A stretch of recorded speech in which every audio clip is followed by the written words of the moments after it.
Welcome to Earth Archives. In French history, or even in the history of the world, it may be difficult to find a woman who can rival Joan of Arc. She rose from the middle and lower classes of society to shoulder the important responsibilities of the country, until she was betrayed, burned at the stake, and even canonized. Becoming the patron saint of the country is a huge undertaking, but analyzing it from the perspective of history and science may give you a different view of Joan of Arc. Before the show starts, please subscribe, like, and turn on the little bell. If possible, leave your thoughts. This will help the growth of the show. Without further ado, let's officially start.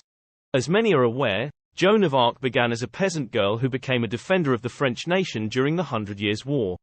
Most, if not all, are familiar with her as a young woman in 15th-century France who believed in divine voices and visions calling her to lead France to victory over England. Indeed, Joan of Arc did lead the French army to victory at the Siege of Orléans and facilitated the coronation of Charles VII. But what was the real story behind this young woman? What myths have persisted about her over the centuries? Saint Joan of Arc's name has been spelled in various ways throughout history. Prior to the 16th century, there was no standard spelling of her name. In a letter from Charles VII in 1429 granting her a coat of arms, she was referred to as Jeanne de Domrémy. She may have never heard herself referred to as Saint Joan of Arc. The first written record of her being called by this name was in 1455, 24 years after her death. Joan likely wasn't taught to read or write during her childhood, though she may have learned to sign her name, as some letters bear her signature, and she might have even learned to read. In letters, she referred to herself as Jeanne la Pucelle, Joan the Maid, or simply La Pucelle, the Maid, emphasizing her virginity, and in the 16th century, she was referred to as the Maid of Orleans. In her youth, Joan tended to household chores, spun wool, worked in the fields with her father, and cared for the family animals. Later, she testified that at the age of 13, around 1425, she had an encounter in her garden with a figure she believed to be Saint Michael, surrounded by angels. Following this vision, she said she cried because she wished they would take her with them. Myth: Joan of Arc was a rebellious child. While Joan of Arc is often depicted as counter-cultural and, contrary to reason, in most accounts, her upbringing in her family's home was anything but. In fact, the most serious transgression she was said to have committed as a child was sneaking off to visit the local church without permission. Testimonies provided by her godparents during her retrial, or annulment, in 1456 not only reinforced the solid upbringing she received from her parents but also emphasized her quiet demeanor and devoutness, dedicated to becoming an exemplary Catholic. Joan of Arc's mother, Isabel, also testified to her daughter's respect for the church and compassion for the suffering. Records depict her as having a fiery temper when dealing with knights, particularly intolerant of misconduct, absenteeism from Mass, and inappropriate language, not shying away from admonishing those she deemed in need of correction.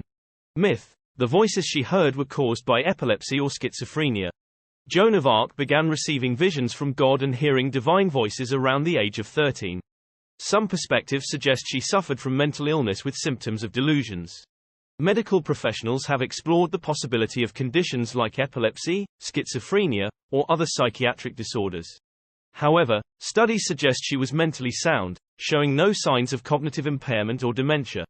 While her experiences of hallucinations and auditory messages might lead researchers to suspect schizophrenia, she did not exhibit the typical accompanying instability and did not seem to suffer from severe illness akin to schizophrenia. Simply put, if Joan had a mental disorder, it's unlikely she would have achieved what she did. If not epilepsy, then what? The answer could be bovine tuberculosis, or bovine paratuberculosis, prevalent diseases of that era. Infection likely occurred from drinking unpasteurized milk as a child. Bovine tuberculosis affects the temporal lobe of the brain, leading to hallucinations and even calcification of lesions. This could explain why, during her execution, parts of her body were only fully consumed by the last two fires among the three set to cremate her. Myth: Joan of Arc was immediately canonized after her death. Based on her trial and subsequent execution, we now know that Joan of Arc was initially considered a heretic by the Catholic Church, and her death marked the beginning of a long road to sainthood. Approximately 20 years later, her mother and two brothers requested a review of her conviction. Pope Calixtus III agreed, and the case was retried by Judge Braille. The investigation began in 1452, with appeals made in 1455 to overturn the conviction. In July 1456, the verdict was overturned, clearing Joan of Arc of heresy and recognizing her as a martyr. Throughout the 16th century, Joan's image was often invoked in conflicts between Protestants and Catholics, particularly celebrated in France and later seen as a symbol of hope and piety for centuries to come. In the 19th century, historians began publishing books about Joan of Arc, sparking the question, should the Church officially canonize her? In 1909, led by Bishop Felix Dupanloup of Orléans, Pope Pius X announced that Joan of Arc was to be honored. In 1920, Pope Benedict XV presided over the canonization ceremony for Joan of Arc at St. Peter's Basilica in Rome, attended by over 30,000 people and more than 100 of Joan's descendants.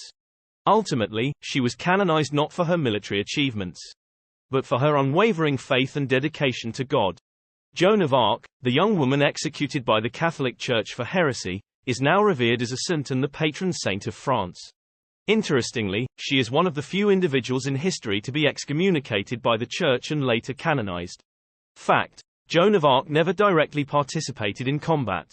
Most depictions of Joan of Arc show her clad in armor, riding into battle, wielding a sword, and leading troops. However, the reality is that she never actively engaged in combat. During her trial, Joan admitted to never having killed anyone in battle. This doesn't mean she didn't participate in battles, but rather she carried a banner to avoid directly causing death while inspiring her troops. While we remember her as a brave warrior charging into enemy lines, the truth is Joan wielded a flag in battle, not a sword. Although she didn't actively use weapons, she was injured at least twice in battle. She was struck in the shoulder by an arrow during the Siege of Orléans and hit in the thigh by a crossbow bolt while attempting to capture Paris. Conclusion: from peasant to patron saint. Like many famous historical figures, Joan of Arc inevitably falls under the influence of myth. Despite many myths being debunked, there are still truths to be uncovered. In fact, much of Joan's story remains shrouded in mystery. Joan's rapid rise, fall, and eventual canonization are nothing short of remarkable. A young woman from a peasant family boldly assuming military leadership at a crucial moment in French history. While she may not have single-handedly won the 100 Years' War for France, her courage, faith, and conviction continue to inspire today, much as they did in medieval France.